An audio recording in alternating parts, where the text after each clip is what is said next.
My name is Angela, and I've always been the type to avoid office mixers like the plague. But tonight, as I stood in the corner of our company's dimly lit bar, nursing a gin and tonic I didn't want, I had no idea my life was about to change forever. "You're not like the others," a deep voice said beside me. I turned to see a tall, muscular man with piercing blue eyes. "And that makes you dangerous." I raised an eyebrow. "Excuse me?" He grinned, extending his hand. "I'm Wesley, and I mean it as a compliment. Everyone else here is busy schmoozing and climbing the corporate ladder. You look like you'd rather be anywhere else." I shook his hand, surprised by the warmth of his grip. "Angela, and you're not wrong. I'm only here because my boss made it mandatory." Wesley leaned against the bar, his eyes never leaving mine. "So, Angela, what would you rather be doing on a Friday night?" "Honestly, I'd be at the gym, then curled up with a good book." His eyes lit up. "A woman after my own heart. Former rugby player here. What's your poison? Weights or cardio?" For the next hour, Wesley and I talked about everything from our favorite workout routines to our career aspirations. It was refreshing to have a conversation that didn't revolve around office politics or the latest reality TV drama.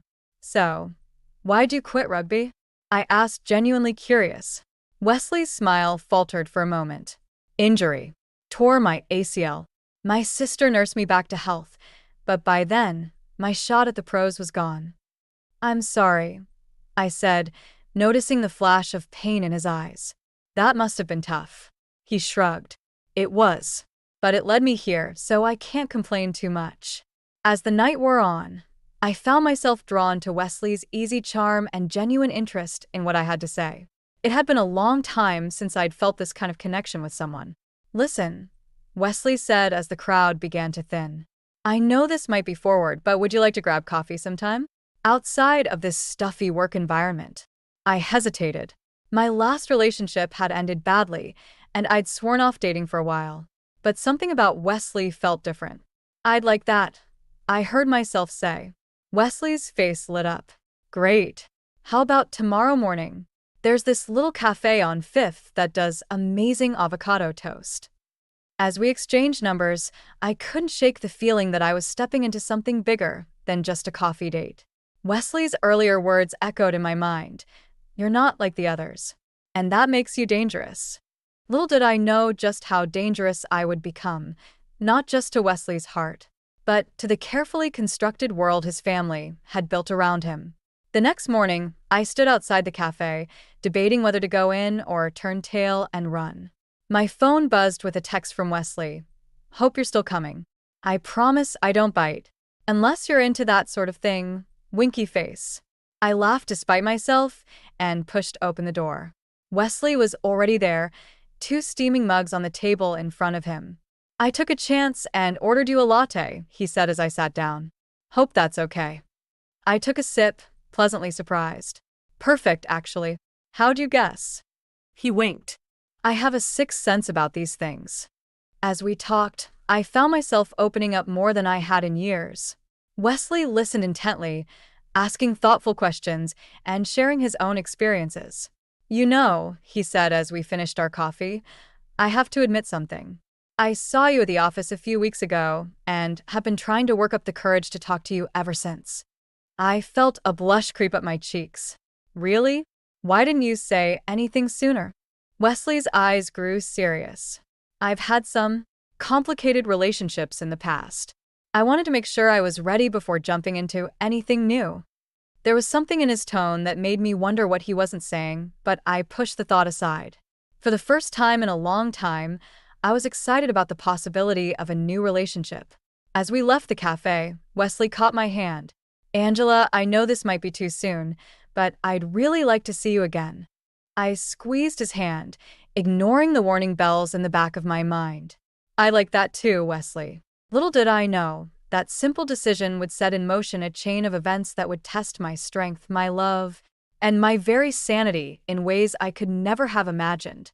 The weeks following our first coffee date flew by in a whirlwind of shared laughter, intense workouts, and late-night conversations. Wesley and I fell into an easy rhythm, our connection deepening with each passing day. "I can't believe how natural this feels," I said one evening as we strolled through the park, our fingers intertwined. Wesley squeezed my hand. "I know what you mean. It's like I've known you forever." But as our relationship blossomed, I couldn't shake the feeling that Wesley was holding something back. Whenever the topic of his family came up, a shadow would cross his face. "Tell me about your sister," I prodded gently one night over dinner. "You mentioned she raised you?" Wesley's fork paused halfway to his mouth. "Vivian? She's intense. After our mom died, she took on the role of both sister and mother. We're close, but it's complicated." I sensed there was more to the story, but I didn't push. Instead, I changed the subject. "Speaking of family, my parents are dying to meet you. How about dinner at their place this weekend?" Relief flooded Wesley's face. "I'd love that." Saturday evening found us on my parents' doorstep, a bottle of wine in Wesley's hand. My mother flung open the door before we could knock. "Angela, darling." She enveloped me in a hug before turning to Wesley. "And you must be the young man we've heard so much about." My father appeared behind her, extending his hand. Come in, come in." "I hope you like lasagna, Wesley. It's Angela's favorite." As we settled around the dining table, I watched with growing warmth as Wesley charmed my parents. He complimented my mother's cooking, discussed rugby with my father, and even offered to help with the dishes. "So, Wesley," my father said as we lingered over dessert, "Angela tells us you work in finance?" Wesley nodded. "Yes, sir. I started as an intern right out of college and worked my way up." "Impressive," my mother chimed in. "And your family? Are they in the area?" I felt Wesley tense beside me. "It's just my sister and me. Our parents passed away when I was young." My mother's face softened. "Oh, I'm so sorry, dear. That must have been difficult." Wesley managed a small smile. "It was, but Vivian stepped up. She's been my rock." As we said our goodbyes later that evening, my parents pulled me aside. "He's a keeper, Angela," my mother whispered. "Don't let this one go." In the car ride home, Wesley was uncharacteristically quiet. "Everything okay?" I asked, reaching for his hand. He nodded, but his eyes remained fixed on the road. "Your parents are great. It's just being there, seeing that kind of normal family dynamic. It made me realize how different my upbringing was." I squeezed his hand. "Wesley, you can talk to me about it, you know. I want to understand." He sighed heavily. "It's not easy to explain, Vivian. She's more than just a sister to me. She's been my whole world for so long. Sometimes I wonder if I even know who I am without her influence." A chill ran down my spine at his words, but I pushed the feeling aside. "Maybe it's time I met her," I suggested. "If she's such an important part of your life, I want to know her too." Wesley's grip on the steering wheel tightened. "Yeah, maybe. I'll talk to her about setting something up." As we pulled up to my apartment, Wesley turned to me, his eyes intense. "Angela, I need you to know something. What we have, it's special. I've never felt this way about anyone before. But my relationship with Vivian, it's complicated. I just hope you can be patient with me as I figure it all out." I leaned in, kissing him softly. "We'll figure out together, I promised." Little did I know, those words would be put to the test sooner than I could have imagined. As I watched Wesley drive away, I couldn't shake the feeling that I was standing on the edge of something much bigger and more complex than I had bargained for. But for Wesley, I was willing to take the leap. The day of the family dinner arrived, and my stomach was in knots as Wesley and I pulled up to Vivian's house. It was a stately Victorian, impeccably maintained, with a manicured lawn that screamed perfection. "Ready?" Wesley asked, squeezing my hand. I nodded, forcing a smile. "As I'll ever be." The front door swung open before we reached it, revealing a striking woman with Wesley's piercing blue eyes. "Little brother," she exclaimed, pulling Wesley into a tight embrace. Over his shoulder, her gaze locked onto mine, assessing. "You must be Angela," Vivian said, her smile not quite reaching her eyes. "We've heard so much about you." As we stepped inside, a tall, handsome man appeared from the kitchen. "I'm Sterling," he introduced himself, his charm palpable. "Vivian's better half." The house was immaculate, every surface gleaming. Family photos adorned the walls, most featuring Wesley and Vivian. I noticed the absence of their parents in any recent pictures. "Dinner's almost ready," Vivian announced. "Wesley, why don't you give Angela the tour?" As Wesley led me through the house, I couldn't shake the feeling of being watched. Every room seemed to hold a piece of Wesley's past, carefully curated by Vivian. "And this is my old room," Wesley said, pushing open a door. It was like stepping into a time capsule. Trophies lined the shelves, and posters of rugby stars covered the walls. "Vivian's kept it exactly the same," he explained, a hint of discomfort in his voice. Back in the dining room, Vivian was laying out an impressive spread. "I hope you like roast chicken, Angela. It's Wesley's favorite. It looks delicious," I said, taking my seat. "Is there anything I can do to help?" Vivian waved me off. "No need. I know exactly how Wesley likes things." Throughout dinner, Vivian peppered me with questions about my job, my family, and my relationship with Wesley. Each answer seemed to be met with a subtle look of disapproval. "So, Angela," Vivian said, refilling my wine glass, "Wesley mentioned you have some food allergies. I hope I haven't included anything problematic." "Oh, it's just shellfish," I replied. "I'm fine with everything else." Vivian's eyes glinted. "Good to know. We wouldn't want any accidents." As dessert was served, a decadent chocolate cake, Sterling regaled us with stories from his bar. I noticed how he kept touching Vivian's arm, how she leaned into him. Yet her eyes rarely left Wesley. "Remember when you used to help out at the bar, Wes?" Sterling asked. "The ladies loved having you behind the counter." Wesley shifted uncomfortably. "That was a long time ago." "Oh, but you were so good at it," Vivian chimed in. Al visst ett charme. I felt a prickle of unease. There was an undercurrent to their words I couldn't quite grasp. As we were finishing our cake, I suddenly felt a tickle in my throat. Within moments, it became difficult to breathe. "Angela?" Wesley's voice was panicked. "What's wrong?" I tried to speak, but my throat was closing up. My vision blurred as I saw Vivian standing over me, her expression unreadable. "Oh dear," she said, her voice distant. "Could there have been shellfish in the sauce?" I was so careful. The next few minutes were a blur of activity. Wesley calling an ambulance, Sterling fetching my EpiPen from my purse, Vivian hovering nearby with a look of concern that didn't quite reach her eyes. As the paramedics loaded me into the ambulance, I caught a glimpse of Vivian comforting a distraught Wesley. "Don't worry," I heard her say. "I'll take care of everything." In the hospital, as the medication took effect and my breathing eased, I replayed the evening in my mind. The careful questions, the loaded glances, the accidental exposure to my allergen. A chilling thought crept in. Had Vivian done this on purpose? As I drifted off to sleep, one thing became clear. My relationship with Wesley was no longer just about us. I was up against a force I hadn't anticipated, a sister whose love for her brother bordered on obsession, and who might go to any lengths to keep him close. The weeks following the disastrous dinner at Vivian's house were tense.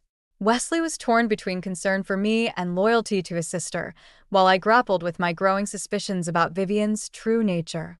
"I'm sure it was just an accident," Wesley insisted for the 100th time as we prepared for another visit to his sister's house. "Vivian feels terrible about what happened." I bit my tongue, choosing my words carefully. "I know, but don't you think it's odd that she'd use shellfish in a sauce without mentioning it?" Wesley's jaw tightened. "She's not perfect, Angela, but she'd never intentionally hurt you." I let the subject drop, but as we pulled up to Vivian's immaculate Victorian, dread pooled in my stomach. Vivian greeted us at the door, all smiles and apologies. "Angela, dear, I'm so glad you're feeling better. I've been beside myself with worry." Her words rang hollow, but I forced a smile. "Thank you, Vivian. I'm fine now." As we settled in the living room, Sterling appeared with a tray of drinks. "Special mocktails for everyone," he announced with a wink. "No allergic reactions tonight, I promise."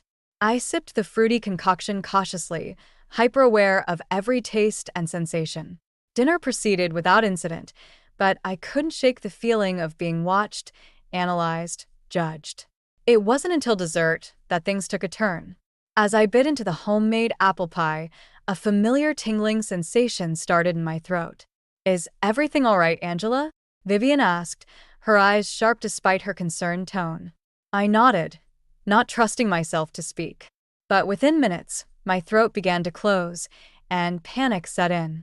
"Wesley," I gasped, fumbling for my purse and the EpiPen inside.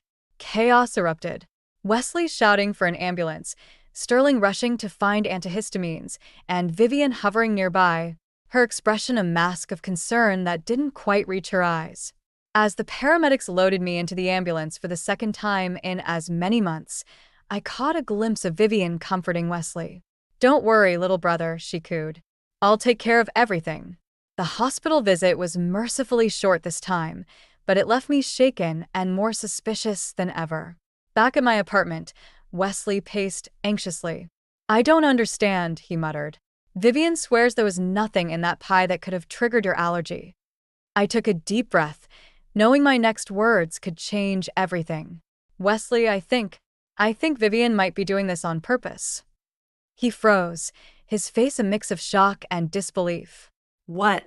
"That's insane, Angela. Why would she do that?" "I don't know," I admitted. "But think about it. 2 severe allergic reactions, both at her house, both after she assured me the food was safe.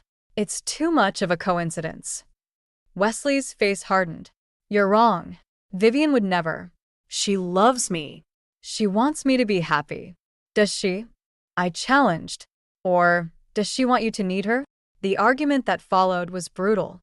Wesley stormed out, leaving me alone with my fears and suspicions. Over the next few days, I threw myself into research, documenting every interaction with Vivian, every coincidence that had occurred since Wesley and I started dating. A pattern emerged, one of subtle manipulation and calculated moves designed to keep Wesley close and push others away. When Wesley finally returned, his eyes were red-rimmed and conflicted. "I talked to some of my exes," he said quietly. They had similar experiences with Vivian. Accidents, misunderstandings, always when things were getting serious between us.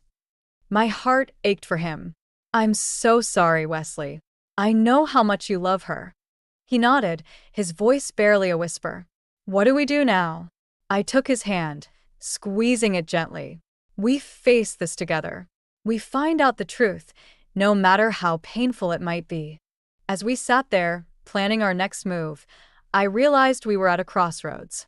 The path ahead would be difficult, fraught with emotional landmines and painful revelations. But for the first time since meeting Vivian, I felt hope. Wesley was choosing to see the truth, choosing us. Little did we know, Vivian was already planning her next move, one that would push us all to the breaking point. The tension between Wesley and me had been palpable since our confrontation about Vivian. We were treading on eggshells, both afraid to shatter the fragile peace we'd established. But fate, it seemed, had other plans. "We should go to Sterling's bar tonight," Wesley suggested one Friday evening. "It might help, to see them in a different setting." I hesitated but agreed.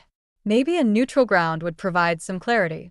The bar was packed when we arrived, the air thick with laughter and the clinking of glasses. Sterling spotted us immediately, his megawatt smile on full display. "Wesley, Angela. What a surprise," he called out, ushering us to prime seats at the bar. "First rounds on the house." As Sterling mixed our drinks with a flourish, I couldn't help but notice how his eyes kept darting to the door. It wasn't until an hour later that I understood why. Vivian swept in, looking stunning in a form-fitting red dress. Her eyes locked onto Wesley, a possessive gleam in them that made my skin crawl. "Little brother," she cooed, embracing Wesley tightly. "And Angela, how lovely to see you both." The night progressed with an undercurrent of tension. Vivian monopolized Wesley's attention, while Sterling kept refilling my glass with a wink and a smile. Sterling said, leaning in close as Vivian dragged Wesley onto the dance floor. "You're not the first girlfriend of Wesley's to feel this way about Vivian." I stiffened. "What do you mean?" Sterling's eyes gleamed with something I couldn't quite place. Let's just say Vivian has a way of complicating things. For Wesley's own good, of course. Before I could press further, Sterling was called away to handle a rowdy group. I watched him go, my mind reeling with implications. As the night wore on, I found myself alone at the bar, Wesley still caught in Vivian's orbit on the dance floor. That's when Sterling made his move. "You're too good for this, you know," he said, sliding onto the stool next to me. His hand found my knee, squeezing gently. "If you were mine, I'd never let Vivian come between us." I jerked away, shocked. "What are you doing, Sterling?" He leaned in, his breath hot on my ear. "Just following the script, sweetheart. It's what Vivian wants." My blood ran cold. "What?" Sterling's eyes darted to where Vivian and Wesley were locked in an intimate conversation. She always does this. Pushes the girlfriends away. Keeps Wesley close. And me? I play my part. I stood abruptly, my chair scraping loudly against the floor. Wesley's head snapped up, his eyes widening as he took in the scene. "Angela," he called out, pushing through the crowd. But I was already moving, desperate for air, for space to process Sterling's revelation. I burst out of the bar, gulping in the cool night air. Wesley caught up to me on the sidewalk. "What happened? Did Sterling say something?" I turned to face him, tears stinging my eyes. "It's all been a lie, Wesley. A manipulation." Sterling just admitted it. Wesley's face paled. "What are you talking about?" "Vivian," I choked out. "She's been orchestrating everything. The accidents, the tension, even Sterling's advances. It's all to keep you close and push everyone else away." Wesley shook his head, denial written across his features. "No, that's not possible. Vivian wouldn't." "Wouldn't what, little brother?" Vivian's voice cut through the night air like a knife. She stood in the bar's doorway, Sterling hovering behind her like a shadow. The moment stretched, taut with unspoken accusations and years of manipulation. Wesley looked between us, his world visibly crumbling around him. "Is it true?" he whispered, his voice breaking. Vivian's mask slipped for just a moment, revealing a desperation that chilled me to the bone. "Everything I've done has been for you, Wesley. To protect you." Wesley stumbled back as if physically struck. "Protect me?" "By sabotaging every relationship I've ever had." Vivian reached for him, but he flinched away. "You don't understand. After Mom and Dad, you're all I have. I couldn't lose you two." As the siblings faced off, years of unspoken resentments bubbling to the surface, I realized we had reached a turning point. The truth was out, ugly and raw. Now Wesley had to make a choice, the sister who had been his whole world, or the future we could build together. The night air crackled with tension as we all waited to see which way the scales would tip. The tension from that night outside Sterling's bar hung over us like a storm cloud for days. Wesley was a shell of himself, torn between the sister who raised him and the truth he could no longer ignore. I walked on eggshells, afraid that one wrong move might shatter our fragile relationship. It was Wesley who finally broke the silence. "We need to talk to Vivian," he said one morning, his voice heavy with resignation. "All of us. Together." I nodded, my heart racing at the thought of confronting Vivian directly. "Are you sure you're ready for this?" Wesley's eyes met mine, a mix of determination and fear swirling in their depths. "I have to be. For us." The drive to Vivian's house was silent, the weight of what was to come pressing down on us both. As we pulled up, I noticed Sterling's car in the driveway. "Did you tell them we were coming?" I asked. Wesley shook his head. No. "But somehow, I'm not surprised they're both here." Vivian opened the door before we could knock, her smile brittle. "Wesley, Angela." What an unexpected surprise. We followed her into the living room, where Sterling lounged on the sofa, drink in hand. The air crackled with unspoken tension. "We need to talk," Wesley said, his voice steadier than I expected. "About everything." Vivian's facade cracked for just a moment before she composed herself. "Of course, little brother. What's on your mind?" For the next hour, everything came pouring out. The allergic reactions, the subtle manipulations, Sterling's advances, all of it laid bare. Vivian denied it at first, her voice rising in pitch as she protested her innocence. "How could you think I'd do such things?" she cried, tears welling in her eyes. "Everything I've done has been for you, Wesley." But as Wesley recounted incident after incident, years of coincidences that had driven wedges between him and every woman he'd cared for, Vivian's denials grew weaker. "You don't understand," she whispered, her mask finally crumbling. "After Mom and Dad died, you were all I had left. I couldn't bear the thought of losing you too." Wesley's voice shook as he replied, "So you decided to control every aspect of my life? To sabotage every relationship I've ever had?" Vivian collapsed onto the sofa, her body racked with sobs. "I was protecting you. Those women, they didn't understand you like I do. They would have hurt you, left you, like you're hurting me now." Wesley's words cut through the room like a knife. I watched as years of manipulation and codependency unraveled before my eyes. Sterling, silent until now, finally spoke up. "It's true, mate," he said, unable to meet Wesley's gaze. "All of it, Vivian. She orchestrated everything. The accidents, the misunderstandings, even my part in it all." Wesley stumbled back, as if physically struck. "How could you?" he whispered, his eyes locked on his sister. "How could you do this to me?" Vivian reached for him, desperation etched across her face. "Please, Wesley. You have to understand. I love you. Everything I did out of love." But Wesley recoiled from her touch. "This isn't love, Vivian. This is control. This is fear. And I can't live like this anymore." The room fell silent, save for Vivian's muffled sobs. I stood there, my heart breaking for Wesley even as relief flooded through me. The truth was finally out. Wesley turned to me, his eyes shining with unshed tears. "Angela, I'm so sorry. For everything. Can you ever forgive me for not seeing the truth sooner?" I took his hand, squeezing it gently. "There's nothing to forgive. We're in this together, remember?" He nodded, a small smile breaking through his pain. Then he turned back to Vivian, his voice firm despite the tremor in it. "I love you, Viv. You're my sister, and that will never change. But this, us, it has to change. I need space. Time to figure out who I am without your influence." Vivian's wail of anguish echoed through the house as Wesley led me towards the door. As we stepped outside, I could feel the shift in the air. A chapter was closing, but a new one filled with hope and the promise of a healthier future, was just beginning. Wesley took a deep breath, his hand still clasped tightly in mine.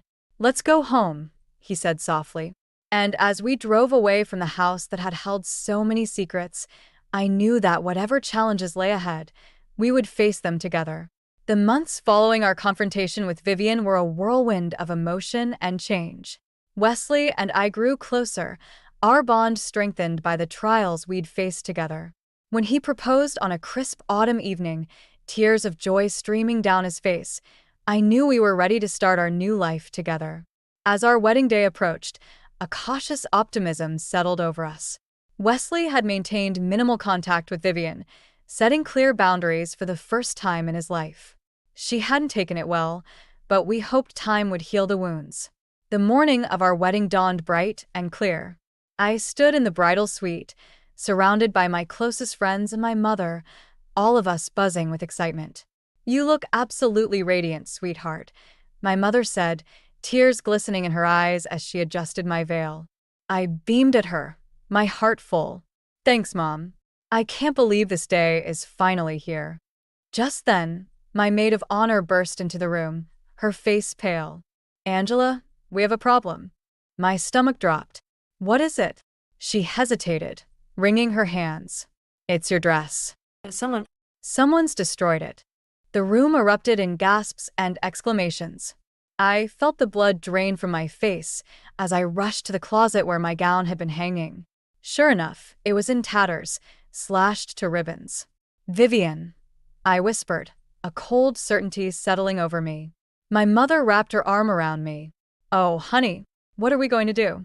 For a moment, panic threatened to overwhelm me. Then, a strange calm washed over me. I'd been preparing for this, hadn't I? Ever since that night at Sterling's bar, I'd known Vivian wouldn't go down without a fight. I turned to my stunned bridal party, a determined smile on my face. Ladies, remember that backup plan we talked about? Relief flooded their faces as understanding dawned. My maid of honor rushed to retrieve the garment bag we'd hidden away, just in case. As I slipped into the simple, elegant gown we'd chosen as a contingency, I felt a surge of pride.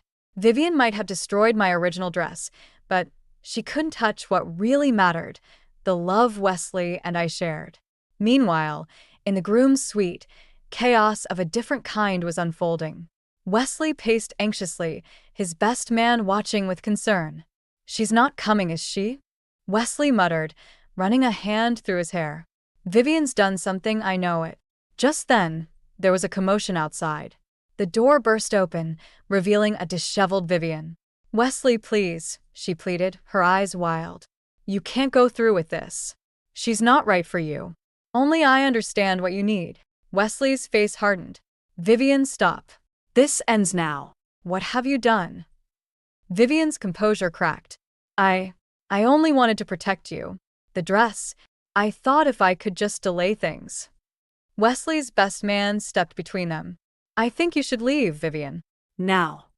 As security escorted a sobbing Vivian from the premises, Wesley turned to his best man, determination etched on his face. "Find Angela. Make sure she's okay. This wedding is happening no matter what." Back in the bridal suite, I stood before the mirror, taking in my reflection.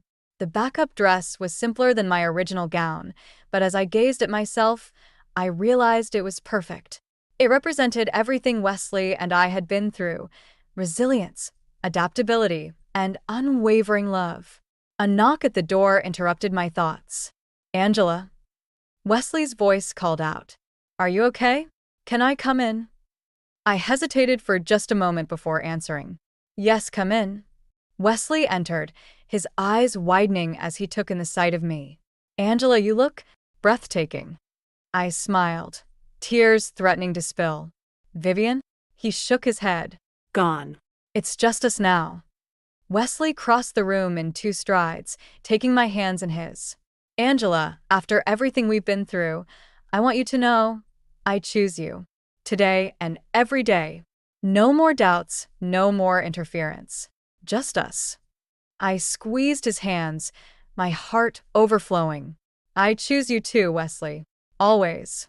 As we made our way to the ceremony, hand in hand, I knew that whatever challenges lay ahead, we would face them together. Vivian's final attempt at sabotage had failed. Our love, tested by fire, had emerged stronger than ever. The wedding march began to play, and as we stepped into our future, I felt a sense of triumph. We had won, not just against Vivian, but against all the doubts and fears that had plagued us. This was our moment, our victory, and nothing could take it away from us. The first year of our marriage flew by in a blissful whirlwind. Wesley and I settled into our new home, relishing the peace that came with our hard-won freedom from Vivian's influence. We threw ourselves into building our life together, focusing on our careers and nurturing our relationship. It was on our first anniversary that the unexpected happened. A letter arrived, postmarked from a small town on the coast. I recognized Vivian's handwriting immediately. "Do you want me to read it?" Wesley asked, his voice tight with apprehension. I squeezed his hand. "Let's do it together." The letter was a revelation. Vivian wrote of her journey over the past year, the therapy she'd undergone, the painful self-reflection, and the realization of the damage she'd caused. She expressed deep remorse for her actions and a desire to make amends, if we were willing. "What do you think?" I asked Wesley, watching emotions play across his face. He sighed, running a hand through his hair. "I don't know.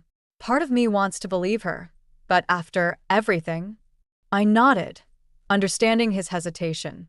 "Maybe we could start small. A phone call, perhaps?"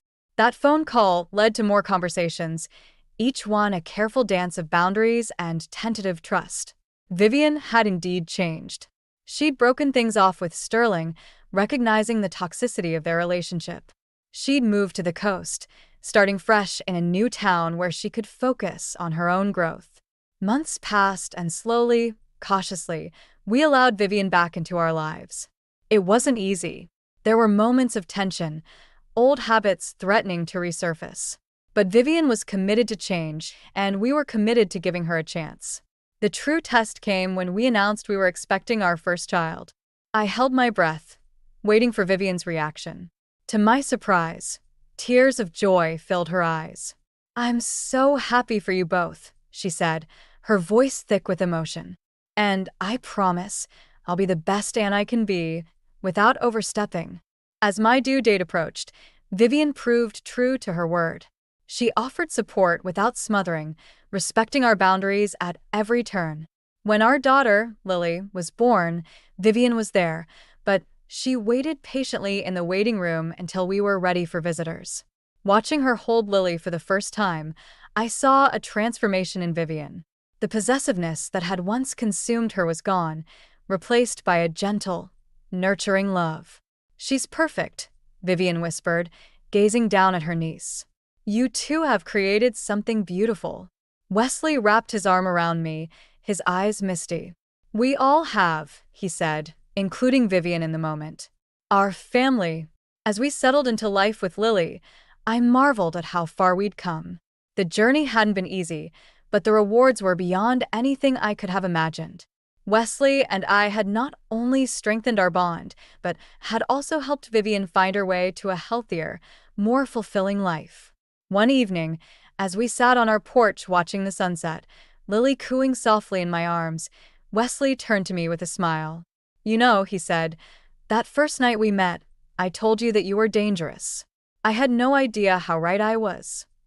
I laughed softly. "Oh, and how exactly was I dangerous?" His eyes softened as he gazed at me.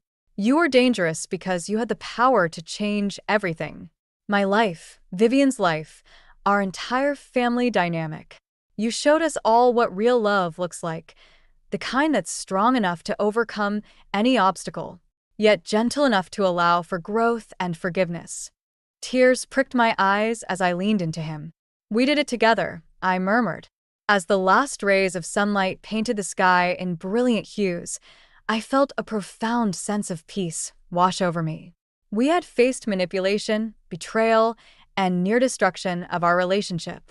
But through it all, our love had not only survived but flourished. Looking at our daughter, at my husband, and thinking of the renewed relationship with Vivian, I knew that this beautiful, imperfect, hard-won family was the greatest victory of all. The journey had been long and fraught with challenges, but as I sat there, surrounded by love, I knew that every step had been worth it. We had not just survived, we had thrived. And the future, once so uncertain, now stretched before us, bright with promise and possibility.